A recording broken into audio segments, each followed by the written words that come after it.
I still remember the exact way my brother laughed at me that night. Not a normal laugh, but the kind that makes you feel small in your own family. He looked me dead in the eyes and said, "Man, you're still trying to figure life out."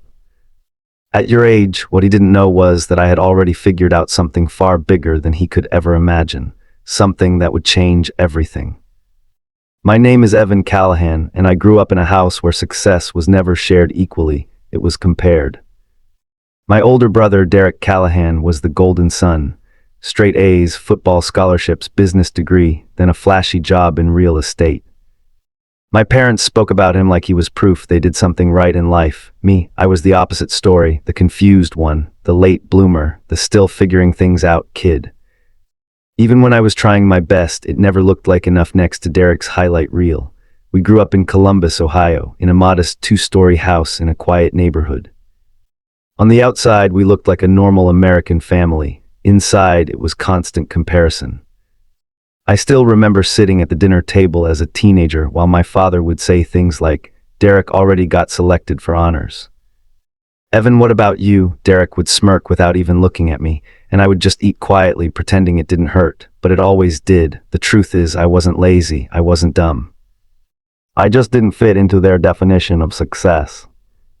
While Derek was chasing titles, I was obsessed with how things worked behind the scenes, business structures, investments, property markets, silent ownership deals.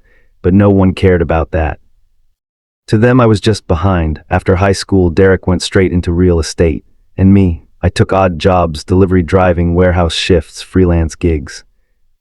I wasn't proud of it, but I was surviving. What nobody knew was that I was saving every single dollar I could, not for a car, not for clothes, but for something bigger. Something I never told a single person in my family. At 22, I made my first risky move. I met a man named Harold Mercer, a quiet investor who didn't look impressive at all. Old jacket, worn shoes, calm voice. We met at a small cafe downtown. He said something that stuck with me forever. "You don't get rich by looking rich. You get rich by owning what people ignore." At that time, I didn't fully understand what he meant, but I listened. For the next few years, I worked under him indirectly, learning, observing, quietly investing small amounts into property shares that most people overlooked. Old buildings, forgotten blocks. Areas everyone called dead zones. Derek used to laugh when I told him I was looking into investments. "Investments," he scoffed. "Bro, you don't even have a stable job." That was the thing about him. He never asked questions, he just judged the surface. By 27, something strange started happening. The dead zones I invested in weren't dead anymore. New businesses started moving in. Renovation projects began. Property values quietly doubled, then tripled, but I still didn't say anything. Not to my parents, not to Derek, not to anyone, because I wanted to see how long it would take them to notice I wasn't behind at all. I was just quiet. Then came the night everything shifted. It was a family dinner at Derek's new condo. He loved hosting those, glass walls, city view, expensive furniture that screamed, "Look at me." My parents were there, laughing like everything in life had gone according to plan, and me. I was sitting across from Derek, watching him talk about his latest big deal. He leaned back, smirked, and looked at me. That's when it started. "So Evan," he said loudly, making sure everyone heard, "you still figuring things out?" My mom chuckled nervously like it was a joke. My dad didn't say anything. He never did when Derek went too far. I felt the old version of me wanting to disappear, but something inside me didn't shrink this time. It stood still. I smiled slightly. "Yeah," I said, "still figuring things out." Derek laughed. "Man, I respect the grind, but at some point you gotta grow up." That word grow up hit different, because in his mind I hadn't grown. He just didn't know what I had grown into. The dinner continued, but something changed in me that night. For the first time, I wasn't hurt. I was ready, because the call I had received earlier that morning was still sitting in my mind. A call from Harold Mercer's legal office, a message I hadn't told anyone about, not yet, and it said, "Ownership restructuring finalized. You now hold controlling shares across multiple properties in the downtown redevelopment block." In simple words, I own the very foundation of what my brother bragged about. Half the block Derek built his reputation on was mine, but I didn't say a word that night, not yet.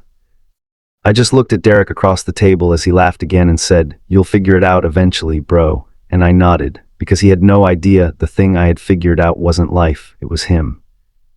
and everything he thought he owned. End of part 1. Part 2. 3 months passed after that dinner, and I stayed silent the entire time. No hints, no arguments, no corrections, just watching.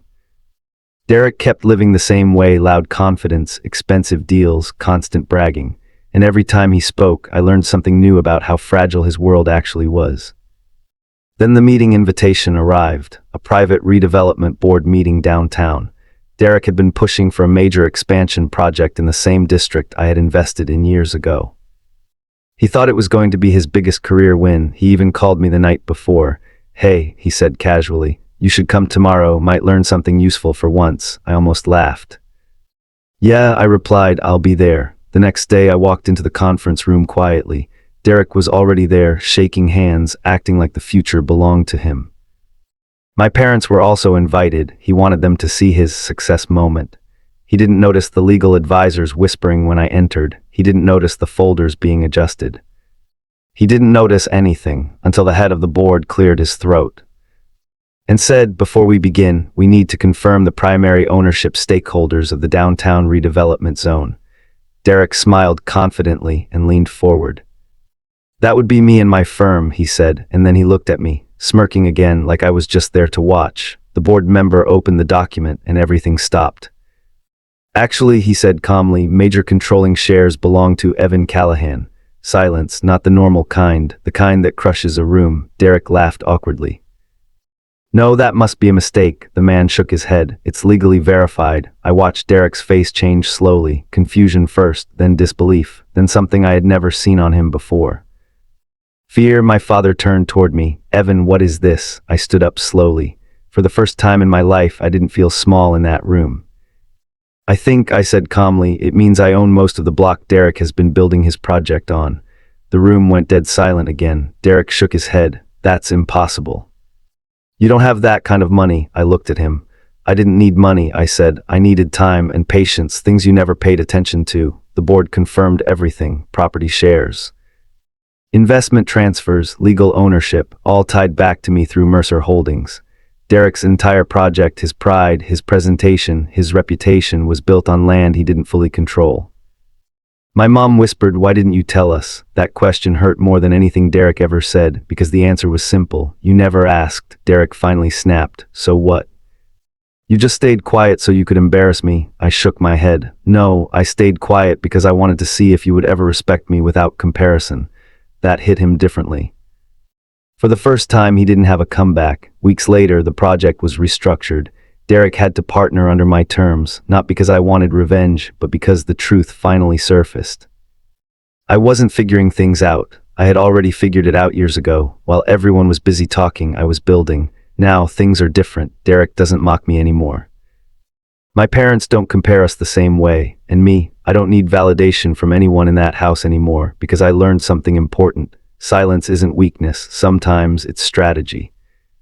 And the same brother who once laughed at me for figuring things out now has to ask me how decisions get made. Funny how life works, but I never laugh back. Because I already moved on from needing him to understand. The room stayed frozen after my words. No one moved, no one even breathed normally. It felt like the kind of silence that presses against your chest and makes it hard to sit still. Derek was the first to break it. He let out a short laugh, but it didn't sound confident anymore. It sounded like someone trying to hold onto something that was already slipping away. "This is insane," he said, shaking his head. "You can't just show up and claim you own everything I built." I looked at him calmly. "I didn't claim anything, Derek. The documents did." The board members began organizing the files again, one after another, like they were reminding the room this wasn't an argument. It was already decided long before we walked in. My father leaned forward, his voice lower now. "Evan, when did this happen?" I paused for a second. "Years ago," I said. While everyone thought I was figuring life out, that sentence landed harder than anything else I could have said. Derek's jaw tightened. He stepped closer to the table, trying to regain control. "So what now?" he asked. "You just take everything from me?" I shook my head slowly. "No, I'm not taking anything. I never did." I pointed toward the documents. "You built your project fast. I built mine quietly. That's the only difference." My mother's eyes were red now. "I don't understand. Why would you keep this from us?" That question sat heavy in the air again. This time I answered honestly, because every time I tried to speak, I was the one no one listened to. I stopped explaining myself a long time ago. Silence followed. Even Derek didn't interrupt this time. The board finalized the agreement adjustments that day. Derek's company would continue the project, but under shared control. My ownership meant nothing could move forward without my approval, not as punishment, but as reality. After the meeting ended, people slowly left the room. Chairs scraped softly. Papers were gathered. Conversations turned into whispers that faded into the hallway, until it was just me and Derek left. For the first time in years, no audience, no parents, no masks, just us. He didn't look at me at first, then he finally spoke, quieter than I ever heard him. "Did you enjoy this?" he asked. Watching me walk in here thinking I was the smartest person in the room, I exhaled slowly. "No," I said, "I didn't enjoy any of it." He scoffed slightly. "Then why do it?" I looked at him properly this time. "Because I needed to know if you ever saw me as anything other than someone behind you." That hit him harder than any loss of money or property ever could. For a moment, he didn't respond. Then he said something I didn't expect. "I didn't think you were behind me," he admitted quietly. "I just never thought you were doing anything that mattered." That honesty stung, but it was the first real thing he'd said all day. I nodded slowly. "That's where we were different," I said. "I never needed to think I was ahead of you to start building something real." He looked away, rubbing his forehead like the weight of everything was finally settling in.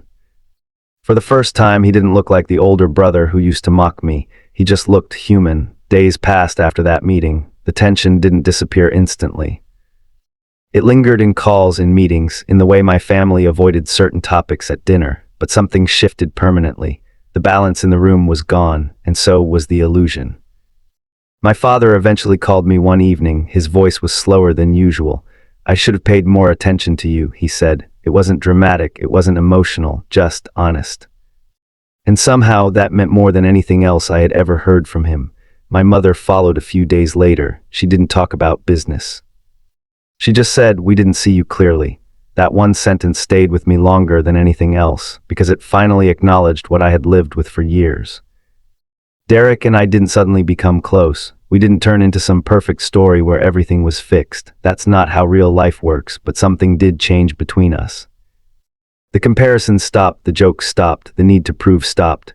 One evening, months later, he came by my office alone. No attitude, no sarcasm, just a simple question. "Do you ever regret not telling me sooner?" I thought about it for a moment, then I answered honestly. "No," I said. "Because if I told you earlier, you would have just tried to compete with it instead of understanding it." He nodded slowly, and for once, he didn't argue. When he stood up to leave, he paused at the door. "You were never behind me, were you?" he asked. I shook my head. "No," I said. "I was just building something you weren't looking at." He gave a small nod, almost like he finally understood a language he had ignored for years. Then he left. That night, I stayed in the office longer than usual, not because I was celebrating, but because I was reflecting. Everything I built didn't come from revenge or anger, it came from silence. From being overlooked, from learning how to move when no one is watching. And I finally realized something important. Being underestimated isn't always a curse. Sometimes it's the space you need to build something people can't interrupt. Now when people ask me how I made it, I don't give them a dramatic answer. I just say I stopped trying to be seen and started building things that couldn't be ignored. And somewhere in the city, my brother still runs his projects. But now he checks the names on every document before he speaks too confidently. Because he learned something he'll never forget. The person he thought was figuring things out had already finished building the life he was still chasing.